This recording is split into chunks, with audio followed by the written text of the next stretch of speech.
बिस्मिल्लाहिर्रहमानिर्रहीम। आज स्टूडेंट्स अस्सलाम वालेकुम। उम्मीद है आप ठीक होंगे। और आज हम डिस्कस करने वाले हैं मेमोरी को।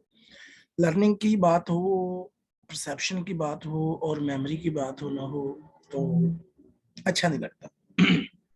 बहरहाल ये मैं इसलिए कह रहा हूँ because these are all higher mental processes और you can say these are cognitive processes. जो when we talk about the cognitive processes, so these are the major topics studied under this umbrella term of cognitive processing.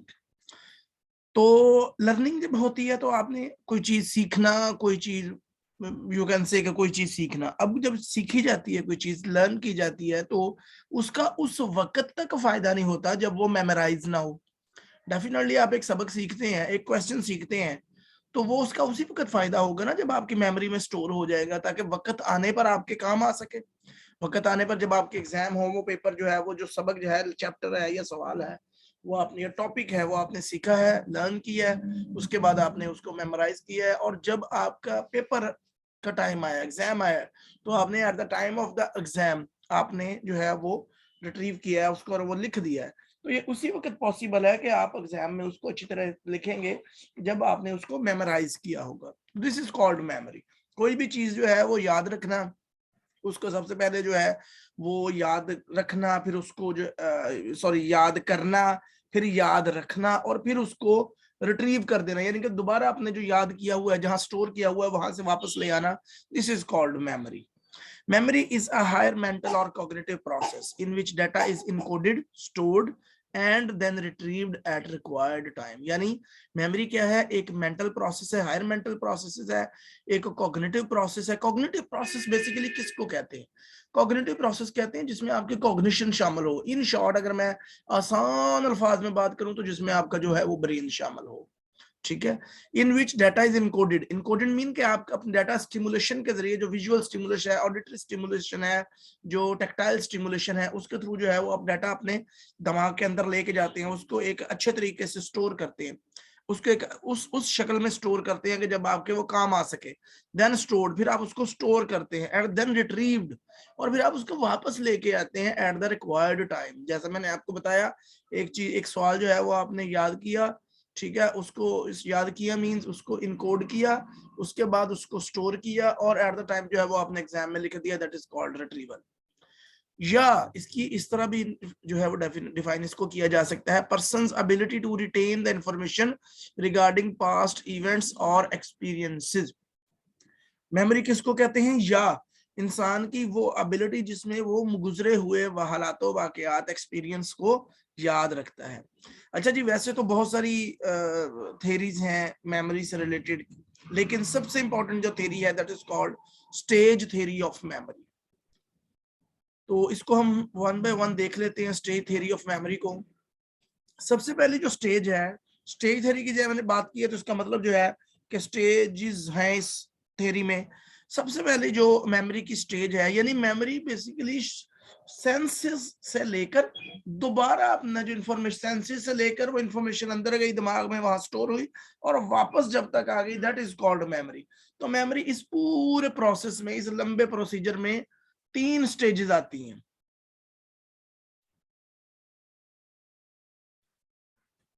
Wait a moment please.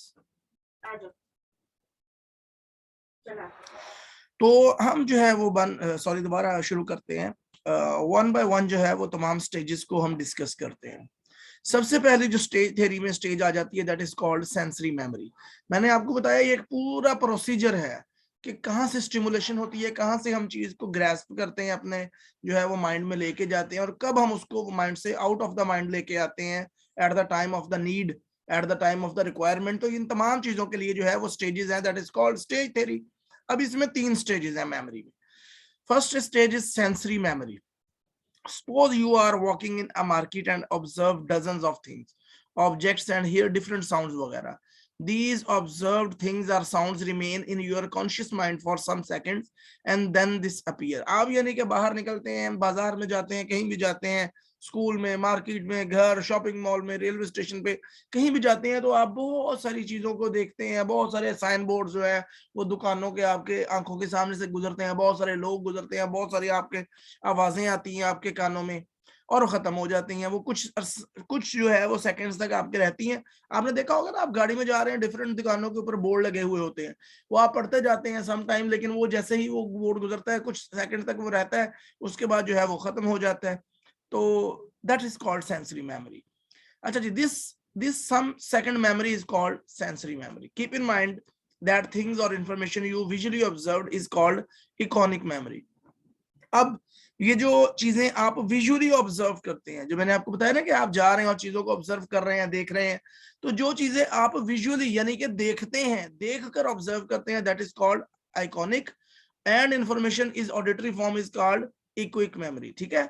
और जो information जो है वो आप सुनते हैं, like आपको किसी ने आवाज दी, आप जा रहे हैं, रास्ते में कोई चने बेचने वाला है, वो कहता है जी चने ले लो, चने ले लो, तो ये क्या है, एक इक्विक मेमोरी है, जो आपके माइंड में, एक आपके कानों में पड़ी, दिमाग में गई, और फिर आप आगे निकल गए और उस चीज को आप भूल गए। ठीक हो गया। And information received by sense of touch is called haptic memory. और इसके अलावा जो इंफॉर्मेशन आप टच की सेंस के थ्रू जो है वो रिसीव करते हैं for some seconds in your sensory memory position, that is called haptic memory.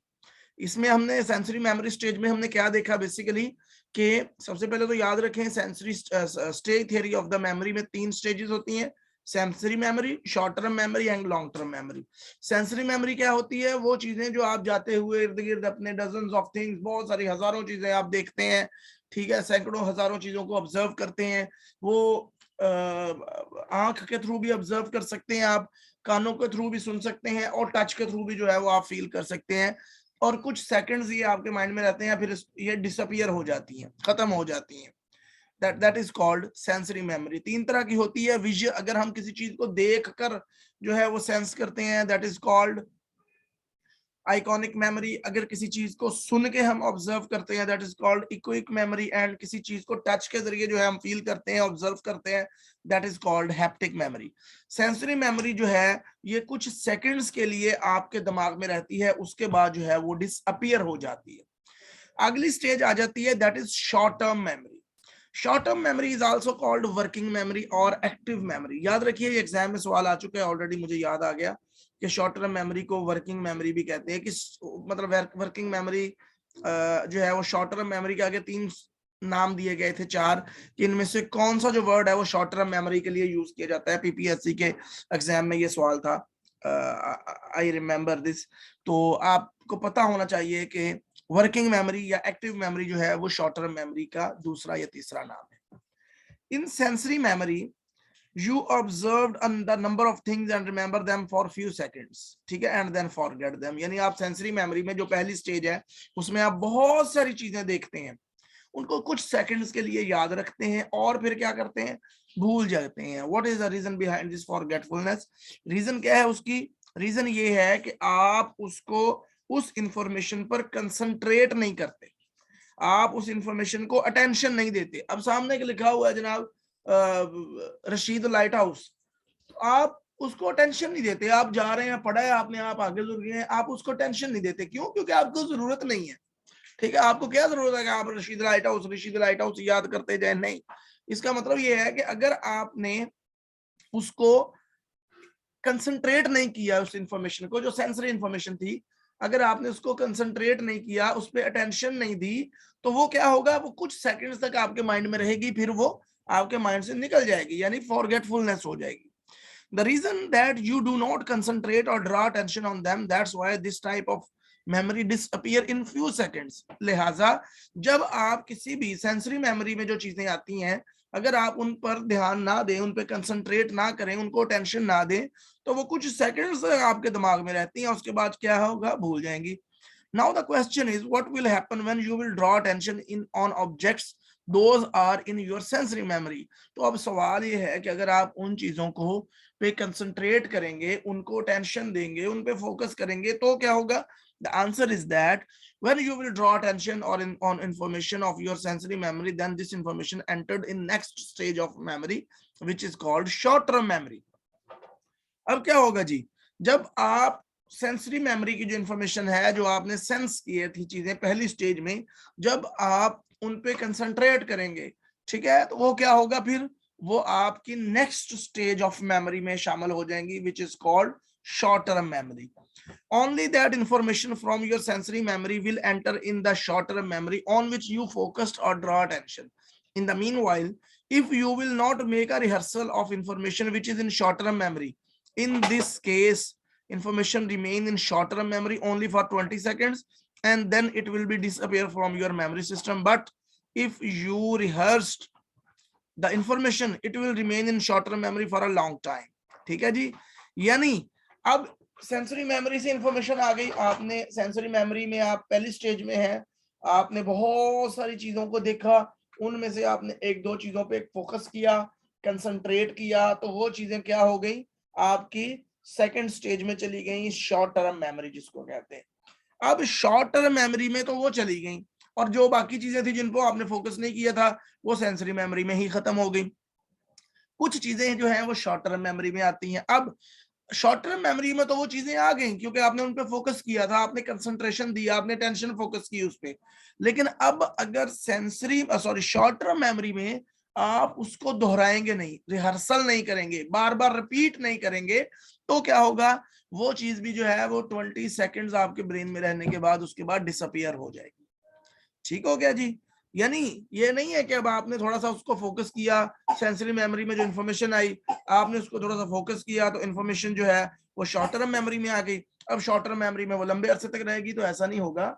जैसे ही इंफॉर्मेशन शॉर्ट टर्म मेमोरी में आएगी आप उसको रिहर्स करेंगे, आप उसको रिपीट करेंगे, रिवाइज करेंगे, बार बार दोहराएंगे।